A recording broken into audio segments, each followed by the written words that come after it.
বারাকাতুহু। কেমন আছো শিক্ষার্থীবৃন্দ? আশা করি আল্লাহর মধ্যে সকলেই ভালো আছো। আজ এটা ফার্স্ট ইয়ার এবং সেকেন্ড ইয়ার সাবজেক্ট হচ্ছে আইসিটি। আজকে আইসিটি সাবজেক্টের 3 নম্বর একটি চ্যাপ্টার, 3 নম্বর চ্যাপ্টারের দ্বিতীয় অংশ ডিজিটাল ডিভাইস। আজকে ডিজিটাল ডিভাইসের কিভাবে একটা মানের উপর ভিত্তি করে ন্যান্ড গেট তৈরি করতে হয় এটা আমি তোমাদের দেখাবো। চলো শিক্ষার্থীবৃন্দ কথা না বলে আমরা সমাধানের মধ্যে চলে যাই। তো শিক্ষার্থীবৃন্দ এখানে একটা মান দেখতে পাচ্ছ, এফ এর মান দেওয়া আছে AB plus BC plus AC, এর মানকে ন্যান্ড গেট তৈরি করো।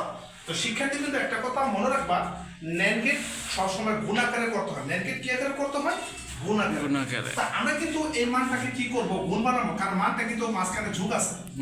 তা আমাদের কি করতে হবে? এটা গুণ বানাইতে হবে।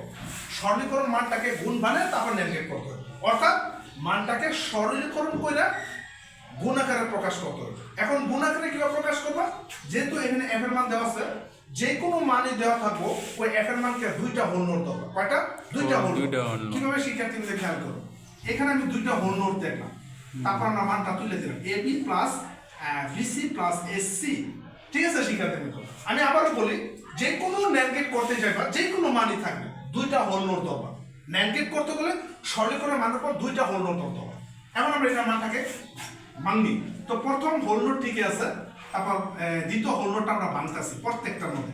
এই যে এটা ভাঙার কারণে এই হোল নোটটা ভাঙার কারণে প্লাসটা ইনটু হয়ে যাবে, প্লাসটা ইনটু হয়ে যাবে।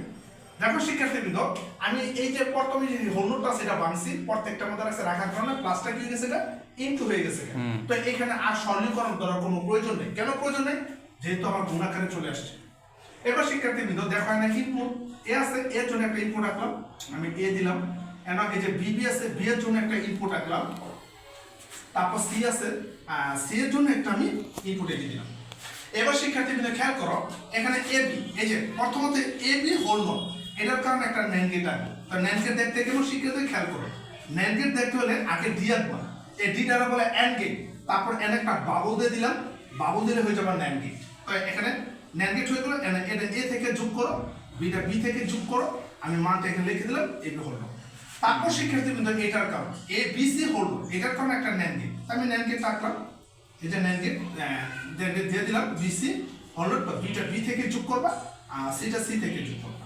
তারপর শিক্ষার্থীবৃন্দ লাস্টেরটা এটাও ন্যান্ড গেট, এটার কারণে একটা ন্যান্ড গেট রাখবা, ন্যান্ড গেট, এই যে ন্যান্ড গেটে পাবো, ন্যান্ড গেট একে বললাম আমরা দেখলাম এসি, তারপর এটা এ থেকে যোগ করলাম, সিটা সি থেকে যোগ করলাম। এবার শিক্ষার্থীবৃন্দ এখানে একটা হোল নোট আছে, এই হোল নোটটা কি? এই তিনটা গেটের সমষ্টি।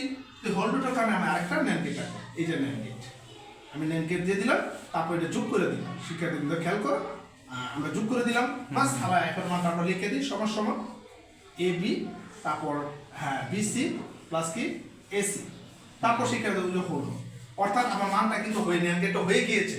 তো শিক্ষার্থীবৃন্দ তোমরা হোয়াইট বোর্ডে দেখো আমি কিভাবে একটা সরলীকরণের ভিতরে ন্যান্ড গেট তৈরি করলাম। আমি ন্যান্ড গেটটা সম্পূর্ণ আকারে দেখিয়ে দিলাম, তোমরা এখনই খাতা কলম নিয়ে প্র্যাকটিস করো, আসলে তোমাদের উপকার হবে। হোয়াইট বোর্ডে দেখো আমি যেভাবে আছি, খাতা কলম নিয়ে এখনই প্র্যাকটিস করো, আশা করি তোমাদের যারা ইন্টারভিউ তাদের অনেক উপকার আসবে। ঠিক আছে শিক্ষার্থী, দেখতেছো পাচ্ছ আমি কিভাবে সলিউশন করছি।